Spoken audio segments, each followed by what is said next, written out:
Bismillahirrahmanirrahim. Assalamualaikum warahmatullahi wabarakatuh.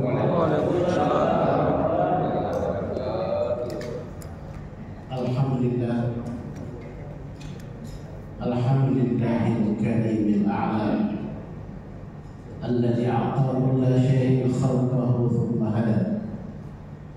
Asyhadu an la ilaha illallah wahdahu la syarika lah wa 'ala man ata'ahu wastaqama 'ala syar'ihi bi jannatil ma'wa. Wa asyhadu anna Muhammadan 'abduhu wa rasuluhu afdalul khalqi wa atqa ila rabbih. Wa salawatullahi wa salamuhu 'ala nabiyyina Mustafa wa 'ala alihi wa sahbihi wa ba'd. Hadirin wal hadirat, Bapak Ibu dan jemaah subuh yang semoga Allah Subhanahu wa taala senantiasa merahmati kita semua. Kalimat yang paling indah yang sepantasnya kita senantiasa ucapkan dalam setiap saat dalam kehidupan kita adalah kalimat pujian kita kepada Allah. Alhamdulillah alladzi bi ni'matihi tatimmu shalihat. Atas limpahan rahmat, karunia dan nikmatnya yang telah Allah Subhanahu wa taala titipkan kepada kita semua. Mudah-mudahan dengan nikmat-nikmat tersebut dan kita berharap seperti itu kita manfaatkan, tiada lain kecuali untuk senantiasa mendekatkan diri hanya kepada Allah Subhanahu wa taala. Sebab kita tahu Bapak Ibu sekalian, hidup di permukaan bumi ini tidak lama. Rasulullah sampaikan kepada kita, a'mar ummati baina sittin wa sab'in. Umurnya umatku antara 60 sampai 70 tahun. Wa aqalluhum man yazidu dzalik. Dan sangat sedikit yang melebihi dari itu. Tadi baru kita dengarkan dari dokter pengurus bahwasanya saja yang di antara keluarga kita, teman kita, tetangga kita yang dipanggil duluan oleh Allah Subhanahu wa taala. Itu menunjukkan bahwa sebagaimana di antara penyebab rusaknya hati seseorang ketika la ya'tabirun wa yadfinuna mautahu wa la ya'tabirun. Mereka menguburkan jenazah mereka, mayat-mayat mereka, tetapi dia tidak mengambil pelajaran sedikit pun dari itu. Makanya Rasulullah menyampaikan kepada kita, kafa bil mauti wa'idan, cukuplah kematian itu menjadi nasihat buat kita semua. Oleh karenanya Bapak Ibu sekalian, mari kita sebagai manusia, khususnya kita sebagai orang beriman, tetap selalu mengambil pelajaran apa yang terjadi di sekitar kita dengan yang memperkuat hati dan iman kita kepada Allah Subhanahu wa taala. Ma'asyiral muslimin, hadirin wa hadirat Bapak Ibu dan jamaah subuh yang semoga Allah Subhanahu wa taala merahmati kita semua. Tema kita pada subuh kali ini sebagaimana disampaikan oleh dokter pengurus kita bahwa bagaimana kita memuliakan tetangga dan adab atau etika kita bertetangga. Saya kira tema ini bukan sesuatu yang mungkin asing di telinga kita. Sudah sering kita dengarkan, sering kita baca bahkan atau melihat berbagai macam media. Tetapi kita hanya sekedar berzikir, fa inna dzikra tanfa'ul mu'minin.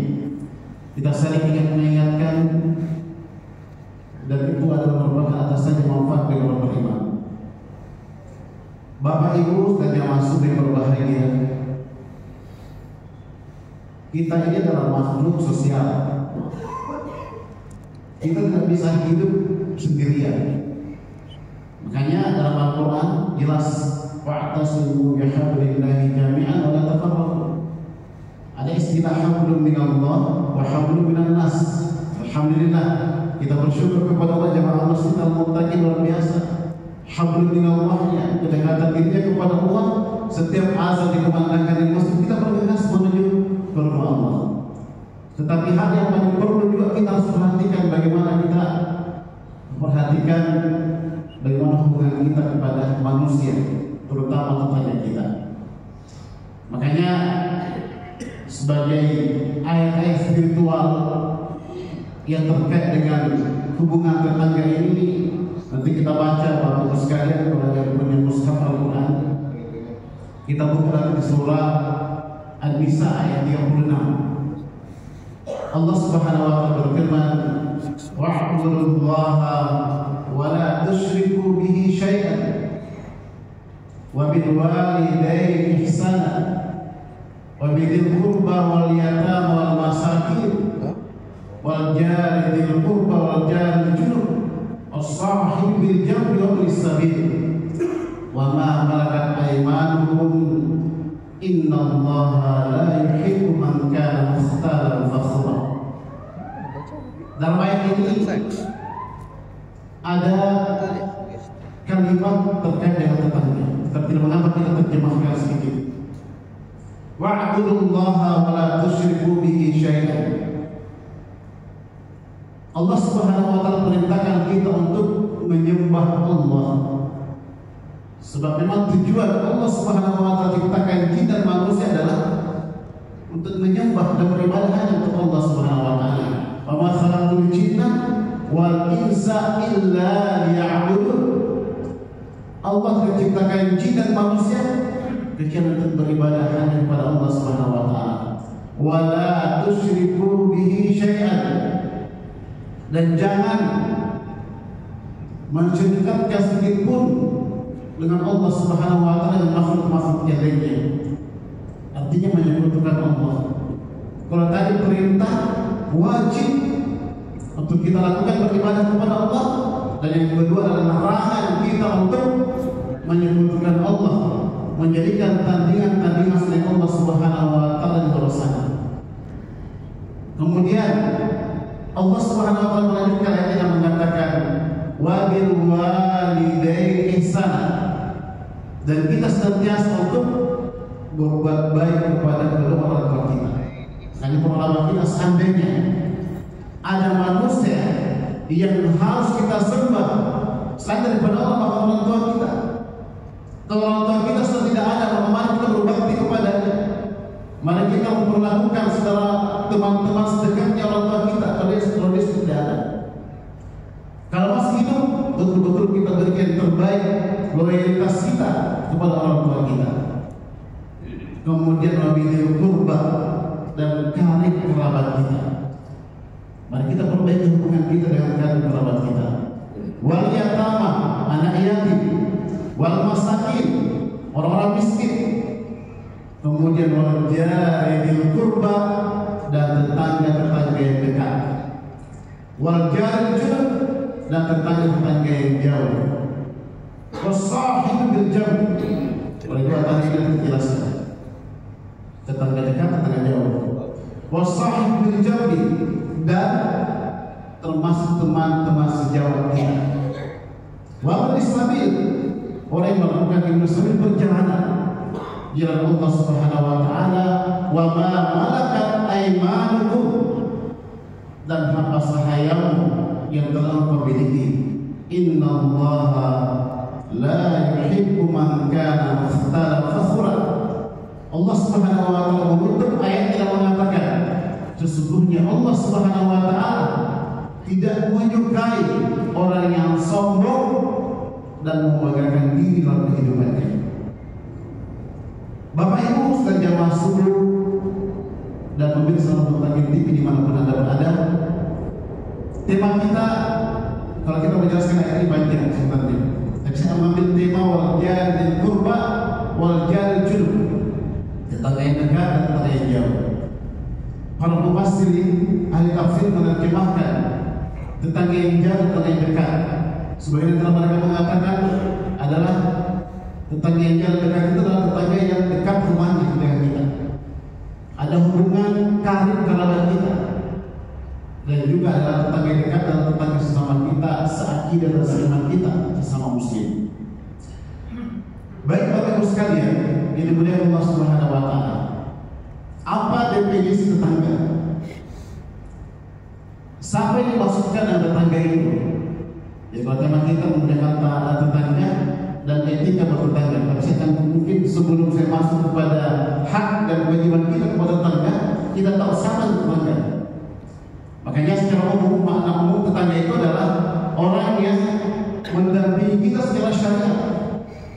Entah dia seorang muslim ataupun juga orang kafir, orang yang non muslim.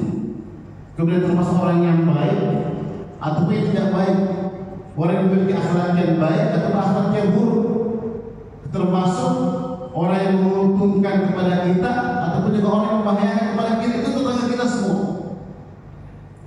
Nah, bagaimana tingkatannya jamaah subuh berbahagia? Kata para ulama kita, tingkatannya itu dia dari sisi kedekatan kita, kekerabatan kita, bagaimana agamanya, dan termasuk ketakwaannya kepada Allah Subhanahu wa taala. Makanya para ulama kita memberikan Bapak sekalian batas-batasan tetangga itu. Ada beberapa pendapat para ulama kita. Siapakah sebenarnya tetangga itu? Kata Imam Al-Sa'id dan Imam Ibnu Syihab rahimahullah, beliau mengatakan bahwa yang dimaksudkan tetangga itu adalah 40 rumah dari 4 penjuru, barat, timur, utara dan selatan. 40 rumah kita hitung, kata beliau. Ini satu pendapat ulama kita, tetangga ini dimaksudkan 40 kita hitung di rumah tak. Bagaimana kalau jam sekarang satu kilo berjalan dia, ternyata 40 rumah kata beliau. Itu terhitung sebagai namanya tetangga. Kemudian ada pendapat yang mengatakan bahwa tetangga itu siapa saja yang menempati kota atau daerah itu. Ketika dia sudah menempati tempatnya di situ, itu tetangga kita secara umum. Lebih luas lagi. Tentunya yang berbahagia jamaah subuh ya. Jamaah subuh yang diberkahi Allah Subhanahu wa taala. Jadi yang lebih dekat kata para ulama kita, makna tetangga itu adalah apa rumah tadi. Ya, dari 4 penjuru barat, timur, utara dan selatan. Dengan ayat yang kita bacakan tadi, wa'budullaha wa tusyriku ila akhir ayat, wal jari dzil qurba wal jari junubi was sahibil jambi dan seterusnya. Bapak Ibu sedang masuk berbahagia. Nah, sekarang kita masuk dengan tema itu. Apakah kemuliaan tetangga? Kalau kita buka ayat-ayat Allah Subhanahu wa taala dan Rasulullah, tetangga itu posisinya begitu mulia. Yang namanya tetangga itu posisinya begitu mulia. Dari mana kita mengetahui Bapak Ibu sekalian bahwa tetangga mulia?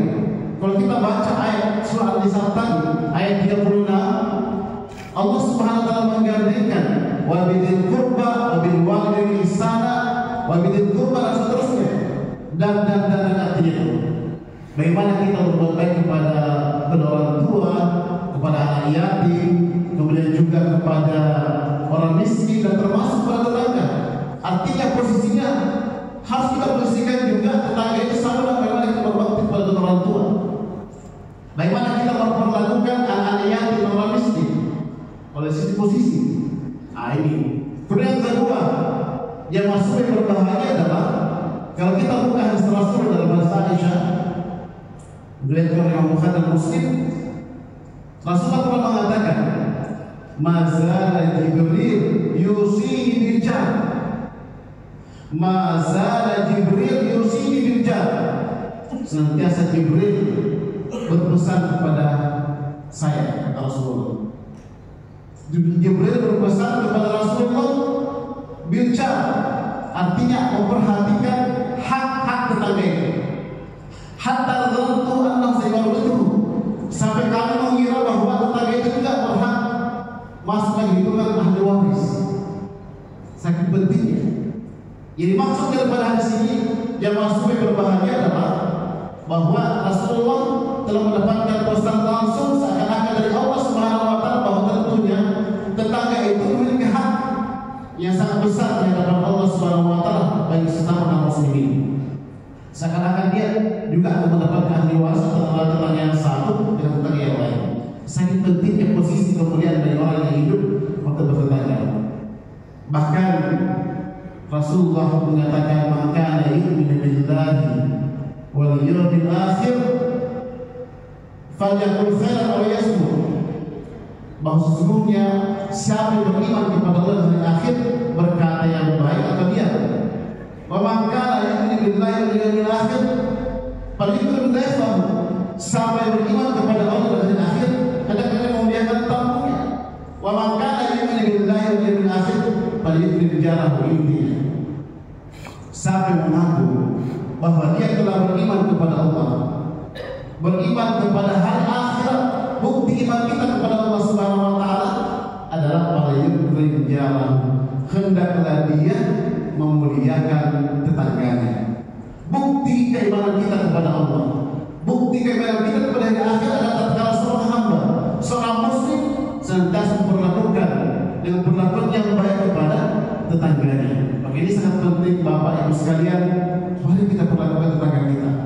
Kalaupun mereka melakukan sesuatu yang tidak baik kita, terus kita berupaya bagaimana memperlakukan yang baik kepadanya. Kalau boleh jadi, kata Rasulullah, melakukan sesuatu yang tidak baik kepada kita karena mereka belum tahu. Ketika mereka telah mendapatkan hidayah dan petunjuk, mereka kembali akan minta maaf kepada kita, akan memberikan hal yang terbaik, membalas yang terbaik kepada kita. Masyaallah muslimin rahimakumullah. Bapak Ibu sudah jamaah subuh dan pemirsa Muntakin TV di mana Anda berada. Kemudian selanjutnya di antara hak tetangga bisa masuk dalam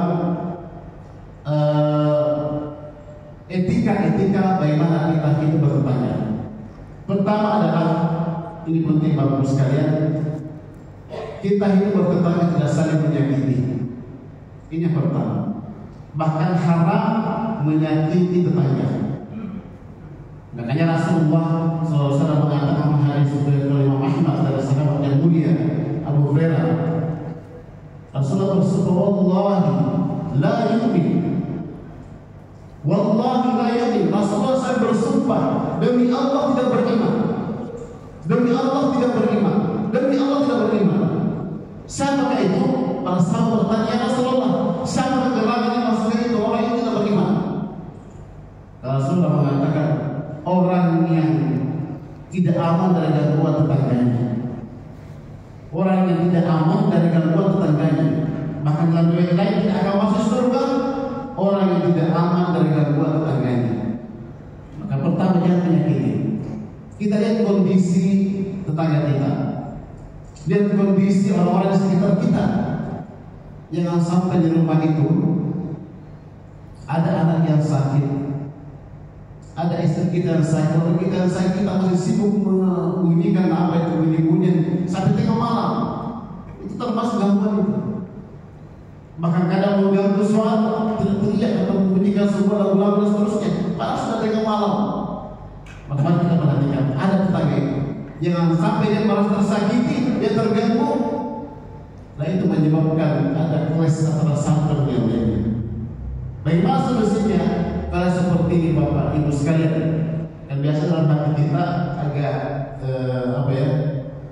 terkesan daerah kita langsung tegur. Makanya dalam sebuah keluarga ada namanya RT, ada RW. Kami punya satu kompleks Bapak Ibu sekalian. Kadang-kadang kalau terjadi seperti itu, si orang yang merasa terganggu dia melapor langsung kepada RT. Karena kita tidak punya kekuasaan tanpa menyebutkan siapa yang merasa terganggu. Itu suatu tipsnya bagi kita. Kalau ada yang merasa terganggu, ya kita mungkin SMS atau WA kepada yang punya kekuasaan tertentu dalam sebuah tempat, supaya itu bisa, artinya ini bahasa halusnya adalah itu bisa memahami. Kalau Pak RT yang tegur mungkin lebih paham, dan kalau kita tegur mungkin apa ngomong istilahnya belum kasar. Jadi perlu ada tips dan trik bagaimana kita menasihati orang. Mungkin bukan dari kita yang langsung menasihati, tapi dengan orang lain akhirnya dia bisa ternasihati. Ini pertama, artinya etika kita atau adat kita bertetangga bagaimana kita tidak menyakiti dia. Kemudian yang kedua, yang terhadap atau mungkin juga ancaman bagi orang yang senantiasa menyakiti tetangganya, yaitu mereka akan mendapatkan rahmat Allah Subhanahu wa taala. Alhamdulillah. Dalam sebuah hadis yang masih berbahagia adalah bersama Abu Hurairah dan merupakan dalam kitab Al-Adab Al-Mufrad. Ada salah seorang yang datang kepada Nabi dan mengadukan, bahkan melapor kepada Rasulullah, ya Rasulullah, ada orang yang suka mengganggu saudaranya. Jawaban Nabi Sallallahu Alaihi Wasallam, Nabi hanya mengatakan sabar. Sampai kali Rasulullah mengatakan sabar dan sabar. Yang keempat kalinya Bapak Ibu sekalian, Rasulullah SAW mengatakan lemparkan keluar pakaian-pakaiannya di jalan, pakaian-pakaian di jalan saja. Ketika orang tersebut melemparkan pakaian-pakaiannya di jalan, akhirnya orang berkerumun. Orang di sekitarnya, kenapa bisa baju-baju yang dilempar keluar di jalan? Maka Rasulullah dan disebutkan di situ bahwa orang tersebut ini adalah orang yang merasa terganggu dengan saudaranya. Dia merasa terganggu saudaranya sehingga dia bangis, istilahnya dalam Makassar, jadi masuk barang-barang di jalan. Orang berkerumun, ada apa dengan ini? Apa yang terjadi? Dia mengatakan itu karena orang yang merasa terganggu dengan saudaranya. Kemudian para tetangganya mengatakan, semoga Allah melaknat dia yang mengganggu itu. Semoga Allah melaknat dia terhadap orang yang mengganggu saudaranya itu. Hingga akhirnya datang tetangga yang lain dan mengatakan, kumpulkan kembali barang-barang, masukkan kembali. Dan yang mengganggunya itu, yang menyakitinya itu mengatakan, demi Allah, dia bersumpah, saya tidak menyakitimu lagi selamanya. Artinya apa? Bagaimana seseorang itu senantiasa berbuat baik dan tidak menyakiti saudaranya, dan jangan sampai kita mendapatkan anak Allah kan asbab perlakuan yang tidak baik yang kita lakukan kepada saudara kita. Kemudian selanjutnya Bapak Ibu sekalian, yang terhadap etika bagaimana kita hidup bertetangga dalam perintah bagaimana kita senantiasa memperhatikan tetangga. Ini mungkin Bapak Ibu sekalian, terutama ibu-ibu yang di belakang, ada pesan Rasulullah dalam hadis Abu Dzar riwayat Muslim, "Idza tabasta marafatan fa'akthir ma'ah wa ta'ahad ila jirani."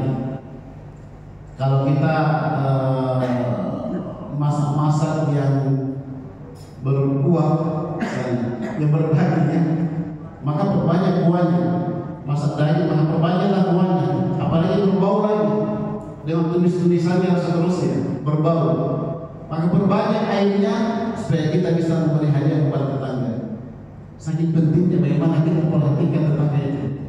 Ini masih terjadi di antara keluarga kita. Mungkin kalau kita lagi masa-masa yang mungkin enak-enak misalnya, orang mencium di luar sana, dapat ada satu mangkok, satu piring, dapat ala kadar di masa kita sebutkan, tapi enak juga. Ala kadar tapi enak. Dan mengapa itu perlu ada kita memperhatikan tetangga? Ya sampai beberapa orang yang tercium ya mungkin paling terdekat dulu.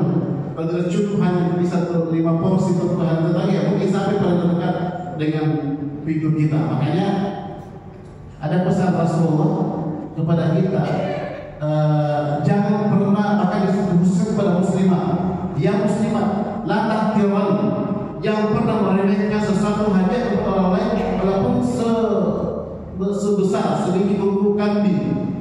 Jadi kita kadang-kadang tidak pede kasih orang, tapi itu bukti keikhlasan kita, bukti perhatian kita. Kita kasih biasanya juga kalau kita kasih orang lain, Bapak sekalian, hadiah itu biasanya suruh tahan dulu dirinya. Nanti dikasih kembali, ternyata dibalas lagi begitu. Walaupun kita memberi sesuatu sama orang itu bukan untuk mendapatkan balasan. Dan kadang-kadang itu adalah bentuk adab kita bagaimana hidup bertetangga, saling menghargai, saling menghormati, saling berbagi kebahagiaan apa yang kita rasakan dalam sebuah kebahagiaan. Baik Bapak Ibu sekalian yang Allah Subhanahu wa taala, kemudian di antara hal yang paling terpenting bagi kita dalam hidup bertetangga adalah bagaimana kita senantiasa memperhatikan juga dalam perkara-perkara yang dapat menimbulkan sebuah dosa. Nah, ini ada sebuah hadis yang berbahaya bahwa dosa itu berlipat ganda bagi orang yang berzina dengan istri tetangga, maksudnya bahkan mencuri barang tetangga. Ada seseorang yang datang bertanya kepada Rasulullah. Dalam sebuah hadis Tabah Al-Qalai, beliau mengatakan, saya mendengarkan Al-Miqdad bin Aswad. Dia mengatakan bahwa saya pernah bercerita dengan Nabi Sallallahu Alaihi Wasallam. Nabi bertanya kepada sahabatnya, apa hukumnya orang berzina? Apa hukumnya orang berzina? Kemudian sahabat yang mengatakan, ya Rasulullah, berzina itu haram. Jelas, jangan berzina mendekati saja. Bila orang tak berzina, yang mendekati zina, innahu kana fahisyatan wa sa'a sabila, termasuk perbuatan yang keji dan jalan yang buruk. Kemudian Rasulullah mengatakan, sesungguhnya ini diperhatikan, orang yang terjadi biasanya terjadi di luar sana. Rasulullah mengatakan, sesungguhnya berzina dengan 10 wanita mana dosa kan? 10 wanita jauh lebih ringan dosanya daripada berzina dan istri tetangga. Jauh besar dosanya dengan berzina dan istri tetangga. Alhamdulillah. Namanya zina sangat besar dosanya, dosa yang besar, menyebabkan baik, dosa yang sangat besar, bahkan sangat besar. Tetapi ketika orang berzina istri tetangga jauh lebih besar, bahkan dibandingkan 10 wanita di luar sana dan istri tetangga jadi besar dosanya. Nah, ini biasa terjadi kalau di YouTube itu kan, mohon maaf, biasanya di luar sana kita buka biasa suaminya pergi bekerja, ya istrinya tinggal di rumah, ya terjadi sesuatu tidak diinginkan, mau terjadi. Kemudian Rasul bertanya lagi, bagaimana menurut kalian? Bertanya kepada sahabatnya, bagaimana menurut kalian dengan orang yang mencuri? Apa hukumnya mencuri itu? Kemudian sahabat yang mengatakan, haram ya Rasulullah, mencurinya termasuk perkara dosa besar. Dan Rasulullah mengatakan, mencuri barang yang 10 rumah di luar tetangga itu jauh lebih ringan besar dosanya daripada mencuri barang harta daripada tetangga ini. Saking mulianya tetangga itu. Artinya kita saling menjaga, saling menghargai. Biasanya kalau dalam hidup tetangga bapak ibu sekarang begini. Karena kalau kita mau pergi kerja, kadang-kadang kalau di rumah atau mungkin mudik, ada tetangga ada yang masih tidak mudik tinggal di rumah, kita tolong ya Pak, Bu, saya tinggal di rumah, berjanji ke rumahku. Kalau perlu ada kunci nanti dikasihnya rawat dulu kalau malam. Itu baru mesti bertetangga. Tetapi ketika mungkin ada namanya kesempatan, ada kesempatan kesempitan ini lah, harus dibuatkan akidah kita ini amanah. Saudara kita menitipkan amanah kepada kita diminta untuk menjaga harta benda kita orang disuruh kita ambil hartanya maksudnya. Saking mulianya menempatkan memposisikan diri kita bagaimana hidup bertetangga. Kemudian Bapak Ibu yang dimuliakan Allah Subhanahu wa taala, termasuk di antara etika kita, adab kita dalam bertetangga, jangan biarkan tetangga kita kelaparan. Kadang-kadang kita ini di sebelah, maka ini ternyata sebelah saudara kita kasih tidak punya kehidupan, lagi di pekerjaannya mungkin lagi bermasalah, dan ada yang bisa dia makan, ada yang bisa dia minum. Yang paling kita lihat, mari kita perhatikan saudara kita, mari kita berbagi. Makanya dalam hadis Abdullah bin Mas'ud dia berkata, saya mendengar Ibnu Abbas berkata, bukanlah orang yang beriman orang yang dalam keadaan kenyang, bukanlah orang yang beriman orang yang dalam keadaan kenyang, sedangkan tetangganya berada dalam keadaan lapar. Jadi mari kita juga istilahnya risau, ya kita juga perhatikan saudara kita, ya ada perhatian. Malahnya tahu di umur muslimin dan pada samin kata Rasulullah, siapa yang tidak pernah memperhatikan urusan kaum muslimin bukan golongan saya. Jangan karena kita yang muncul sifat mohon maaf anani, sifat egoisme yang biasa muncul dalam diri kita, dalam hati kita. Yang karena mungkin seperti itu, itu harus kita buat. Sebab kita tidak selamanya kita akan bahagia, tidak selamanya kita akan merasakan kenikmatan. Boleh jadi ada suatu saat kita tidak seperti itu, alhamdulillah. Maka perhatikan saudara kita, ibu mungkin tahu kondisi tetangga ternyata kasih di sebelah itu. Dan pekerjaannya makan saja dalam sehari terbata-bata. Karena kita hidup berkeluarga macam-macam.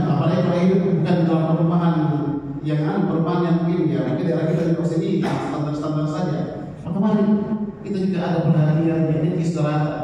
Kalau istilahnya kemarin pada waktu yang lalu Pak Ketua Pengurus pernah mengatakan bahwa ada saudara kami yang sakit atau tidak pernah di masjid, kami ajak atau kami pergi membesuk bertanya kenapa tidak ke masjid.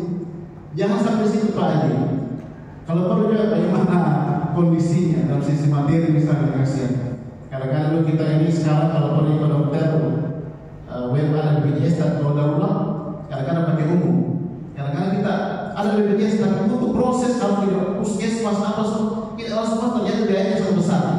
Karena inilah perlu kita mungkin saling memperhatikan tentang kita sambil kita merasakan kenikmatan tersendiri, kita merasakan bukti bagaimana memuliakan sama-sama tetangga.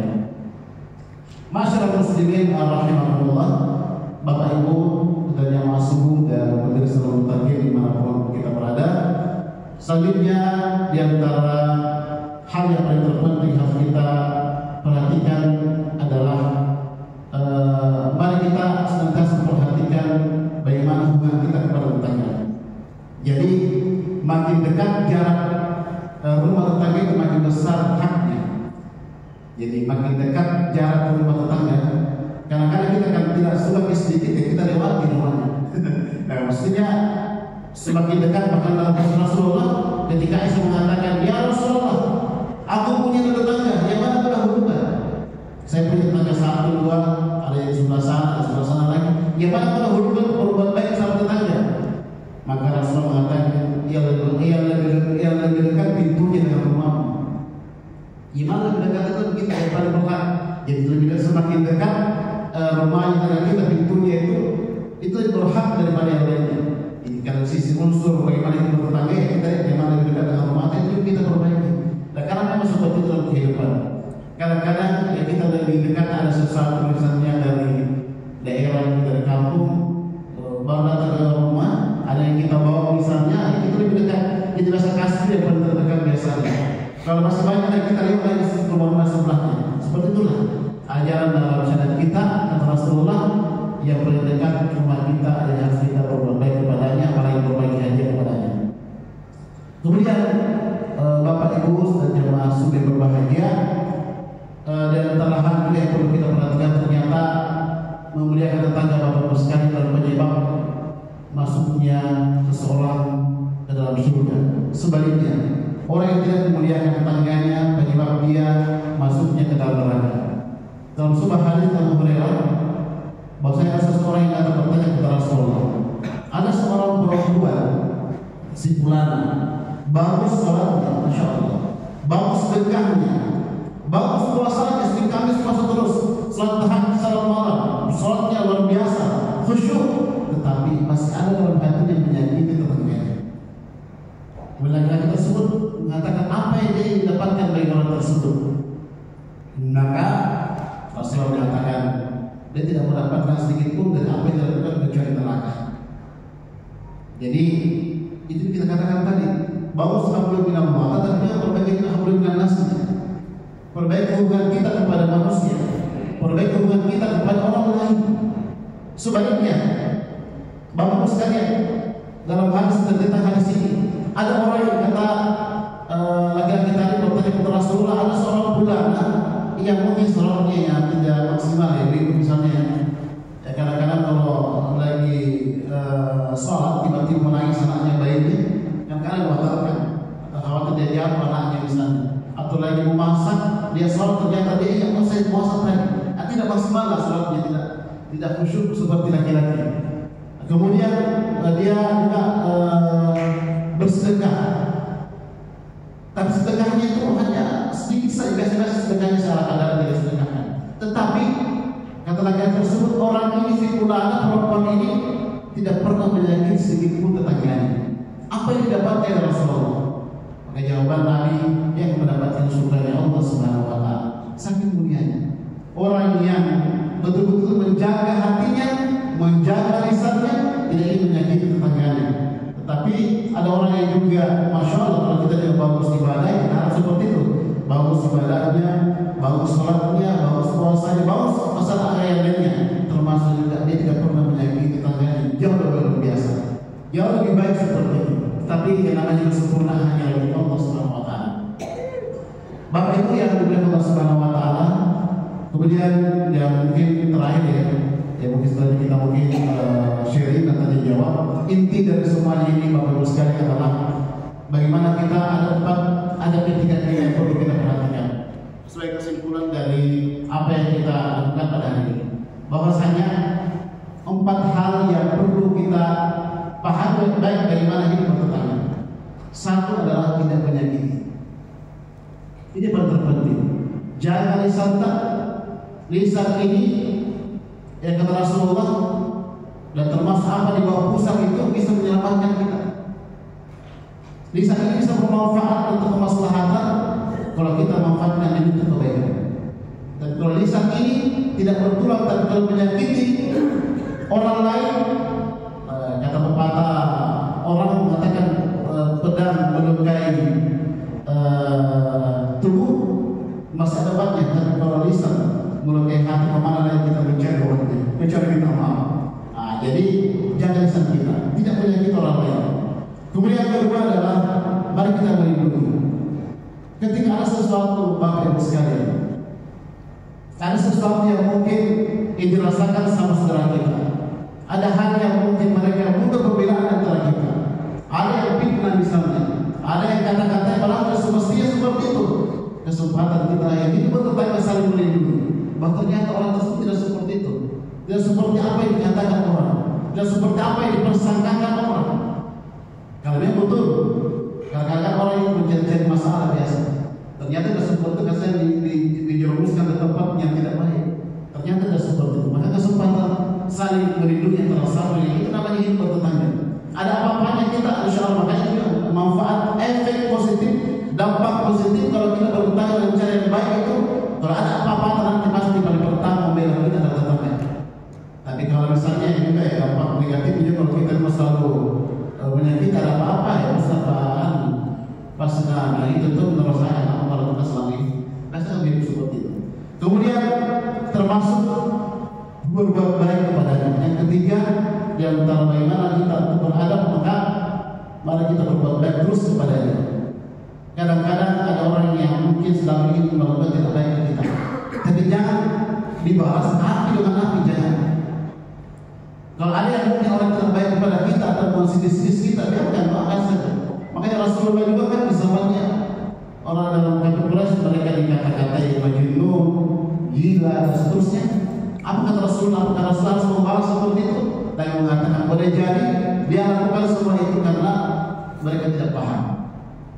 Ketika kita tidak balas dengan yang panas, kita balas dengan ini, akhirnya suatu saat nanti 2-3 tahun ke depan ternyata balik membela kita, menyukai kita, mencintai kita, mencintai apa yang kita bawa dalam agama itu. Itulah hidup, bagaimana kita hidup dalam bersosial. Kemudian yang terakhir terkait dengan bagaimana adab kita adalah bagaimana kita bertetangga tahan dan tabah dalam menghadapi. Ada memang beberapa tetangga tidak senang atau mungkin tidak puas kalau tidak ada kasih begitu orang dulu. Nah, kita harus tahan dan tabah menghadapinya. Makanya dikatakan oleh Imam Hasan Al-Basri, beliau mengatakan bahwa bertetangga yang baik bukan sekedar tidak mengganggunya. Bertetangga yang baik bukan sekedar tidak mengganggunya, tetapi hal itu dapat diukur dengan seberapa tabah kita menghadapi tetangga. Jadi bukan sekedar tidak mengganggu, tapi seberapa tabah kita menghadapi tetangga, apalagi berbagai macam karakter di antara mereka, berlatar belakang daerah dan bersuku-suku berbeda. Mari kita tahu menghadapi. Insya Allah kalau kita terus melakukan dengan cara yang baik, saya yakin tentu saja hidup bertetangga akan semakin rukun, damai dan tentram. Saya kira ini bagus sekali apa yang disampaikan pada subuh kali ini. Mudah-mudahan sedikit yang kita jelaskan dapat menginspirasi kita dan memotivasi kita. Al-ilmu bil amal ila syajari ila thamar. Ilmu tanpa amal seperti pohon yang tidak berbuah. Apa yang kita disampaikan mari kita amalkan. Mari kita melakukan sesuatu yang terbaik kepada orang lain, sebab salah seorang laki-laki dari kaum Ansar pernah datang bertanya kepada Rasulullah, "Ya Rasulullah, ayyul mu'minin afdal?" Ya Rasulullah, orang mukmin yang bagaimana yang paling mulia? Apa jawaban Nabi? Ahsanul khuluqa. Orang yang paling baik perilakunya, perangainya kepada Dan ayyul mu'minina akyas, orang yang paling mana yang paling cerdas. Apa kata Rasulullah? Aktsarun dzikran lil maut, orang yang paling banyak mengingat kematian. Wa ahsanuhum lima ba'da istidadan, dan orang yang paling bagus persiapannya apa yang terjadi setelah kematian. Itulah orang yang paling cerdas. Kita tahu bahwa dalam hidup diperlukan memikir Allah. Sebentar, apa yang kita akan bawa adalah amal soleh. Memangkan yarju ridha rabbih falyamal amal soleh, amal kebaikan kita akan bawa dengan keikapan itu. Dan mudah-mudahan kita semua mendapatkan sebuah kenikmatan, kebahagiaan, sukses di dunia dan juga bahagia di akhirat kelak. Saya kira ini apa yang disampaikan mudah-mudahan bermanfaat para diri saya dan para jamaah sekalian. Kalau ada yang benar, saya ucapkan itu benar datang dari Allah Subhanahu Wa Taala. Kalau ada yang kurang, itu dari diri pribadi saya sendiri. Billahi taufiq hidayah. Wassalamualaikum warahmatullahi wabarakatuh. Baik, demikian tadi ceramah terkait dengan bagaimana memuliakan tetangga atau adab-adab bertetangga. Sekira ini mungkin jemaah atau pengalaman atau ada yang ingin ditanyakan sekaitan dengan hal ini, masih ada waktu 5 menit ke depan, kami persilahkan. Ada Pak, disilakan. Ibu di belakang, nah, ada Pak Haji Imron, satu, Ibu ada juga.